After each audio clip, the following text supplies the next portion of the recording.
Nos han contado siempre que la historia de la humanidad fue algo así. Un buen día despertamos, encendimos la luz de la razón y desterramos para siempre a los mitos, la magia y la oscuridad. Bueno, pues resulta que no fue exactamente así. En esta exploración vamos a revelar que ese monumental cambio en el pensamiento antiguo fue muchísimo más complejo y, sinceramente, más fascinante que una simple ruptura. A través de este análisis vamos a descubrir cómo la lógica no destruyó al mito, sino que de hecho se gestó en su propio vientre. Es una pregunta que nos hace pensar, ¿verdad? Y plantea el gran tema de hoy. Solemos creer que el nacimiento de la filosofía fue un corte limpio y radical con la mitología. Sin embargo, cuando escarbamos en las fuentes originales, descubrimos algo increíble. Los primeros pensadores racionales no abandonaron la estructura de los mitos, sino que la transformaron a su medida. Pero para entender cómo ocurrió toda esta revolución, primero tenemos que entender el mundo que estaban dejando atrás.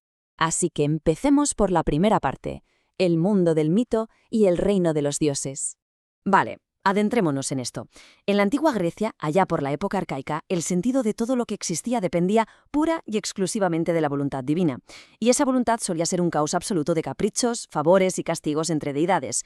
El mito nos plantea que la realidad está fracturada en dos mundos que no se mezclan: un plano superior habitado por dioses inmortales, luminosos y todopoderosos, y abajo el plano terrenal de los mortales, limitados por la ignorancia y la muerte.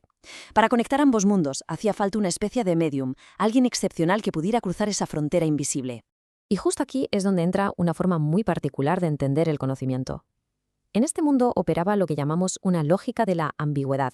Es decir, la verdad, o aletheia, no era algo a lo que pudieras llegar simplemente sentándote a pensar. Literalmente significa aquello a lo que se le quita el velo. Era un desocultamiento sagrado en contraposición al ece, que es la oscuridad, el olvido.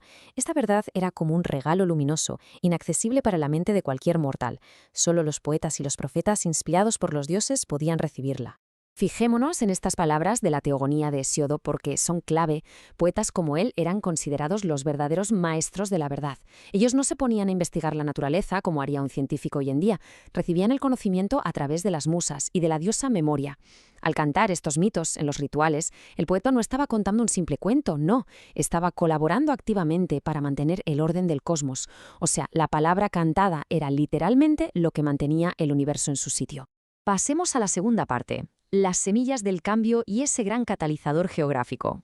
Y esto ilustra a la perfección cómo el mundo físico comenzó a transformarse y, de paso, cambió también el paisaje mental. El contraste es brutal. Por un lado tenemos esa red descentralizada y fragmentada de santuarios griegos en el Egeo, y por otro la inmensa, casi sofocante expansión del Imperio persa. Es justo ahí, en la frontera, en las ciudades griegas de la costa de Jonia, donde la fricción entre estos dos mundos gigantes va a generar una chispa intelectual nunca antes vista. Porque claro, la filosofía no surgió de la nada en medio del vacío. Nació de la mezcla entre prosperidad económica y conflicto humano. Las ciudades jonias, como Mileto, eran tremendamente fértiles y se hicieron ricas con las rutas comerciales hacia Oriente. Todo este flujo de mercaderes trajo consigo un intercambio de ideas brutal y un ambiente de tolerancia religiosa. Toda esta riqueza creó una nueva clase social que, de repente, tenía tiempo libre, tiempo para pararse a pensar en el universo, mientras a la par desarrollaban un odio visceral hacia cualquier forma de tiranía. El terreno estaba preparadísimo para el pensamiento crítico. Lo que nos lleva a la tercera parte: el despertar jónico, donde la rebelión y la razón se dan la mano. Todas estas ideas abstractas no tardaron en chocar de frente con la cruda realidad política. Este combate representa perfectamente ese momento histórico, la revuelta jónica del 499 a.C. Las ciudades, hartas de pagar tributos asfixiantes y de los tiranos que imponía el imperio persa, dijeron «basta» y se levantaron en armas. Fue un rechazo total al control absoluto. Y curiosamente, este mismo espíritu de independencia política se reflejó en sus mentes. Empezaron a rechazar los dictados ciegos de la mitología, buscando un orden racional libre de la tiranía del mito. Este pequeño esquema nos resume la estructura histórica que enmarca todo esto. Pasamos de la chispa de la revuelta jónica a las guerras médicas, la devastadora guerra del Peloponeso, hasta llegar a la famosa muerte de Sócrates. Hablamos de un siglo entero lleno de agitación, sangre y muchísima transformación. Con este contexto ya claro en nuestra mente, podemos volver a la evolución de las ideas filosóficas en medio de todo este caos. Cuarta parte: los primeros filósofos y la incansable búsqueda del arjé. Entramos de lleno en la era de los pensadores presocráticos. Estos pioneros hicieron algo radical. Dejaron de mirar hacia la cima del Monte Olimpo para buscar respuestas y empezaron a buscar principios en la propia naturaleza. El gran salto lo dio la escuela de Mileto, con figuras como Tales. Ellos hablaban de la physis, una naturaleza vital que lo envuelve absolutamente todo. Pero lo realmente revolucionario fue su idea de que, detrás de todos los cambios y la complejidad del mundo, tenía que existir una única realidad inmutable, el origen de todo, el arjé. Y así, de golpe, introducen el monismo en la historia, la idea de que una sola base racional sostiene todo el universo.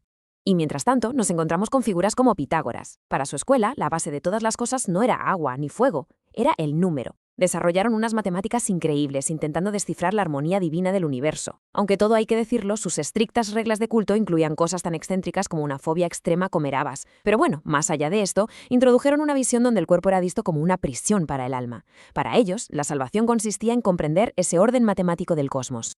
Avancemos y veamos cómo se desarrolla este tremendo debate. Aquí tenemos a los dos grandes pesos pesados de la filosofía temprana frente a frente. Por un lado, a Heráclito, diciendo que la realidad es un flujo constante, que todo fluye y que el universo es una tensión de opuestos gobernada por un logos universal. Y en la otra esquina, Parménides, afirmando justo lo contrario, que el ser simplemente es inmutable y que nuestros sentidos nos están engañando con ilusiones. Parménides es quien marca la línea entre la doxa, la opinión basada en los sentidos, y la episteme, la verdad basada en la razón. Y así llegamos a la quinta parte, el revés de la trama, esa conexión oculta. Ahora, lo verdaderamente fascinante de todo esto es el giro de guión que viene a continuación. Hemos visto cómo la razón parecía haberse divorciado completamente del mito, ¿verdad? Pues atención. Parménides, el mismísimo padre de la metafísica, el que nos exige usar la lógica más pura y abstracta para entender el ser, utiliza esto para explicar sus ideas. Nos habla de un carro volador, de ser guiado a través de las puertas del día y la noche por una diosa benevolente, y menciona figuras míticas como Temis y Dike. Está utilizando literalmente la estructura de un viaje iniciático religioso para vendernos su lógica. Y con esto, el gran secreto queda al descubierto. La filosofía al nacer no fulminó al mito. ¿Qué va? El pensamiento racional tomó prestado todo ese prestigioso cascarón del relato mítico para dar legitimidad a sus nuevas verdades lógicas. Para que la razón pura pudiera sostenerse, necesitaba apoyarse en la autoridad de lo sagrado. El filósofo apartó al poeta, sí, pero se quedó con su metáfora de la iluminación, de esa aletheia revelada por poderes superiores, para poder envolver y proteger su núcleo de deducción lógica. Resulta asombroso ver cómo los propios cimientos de nuestra racionalidad se construyeron utilizando exactamente los mismos bloques de la mitología que pretendían destruir.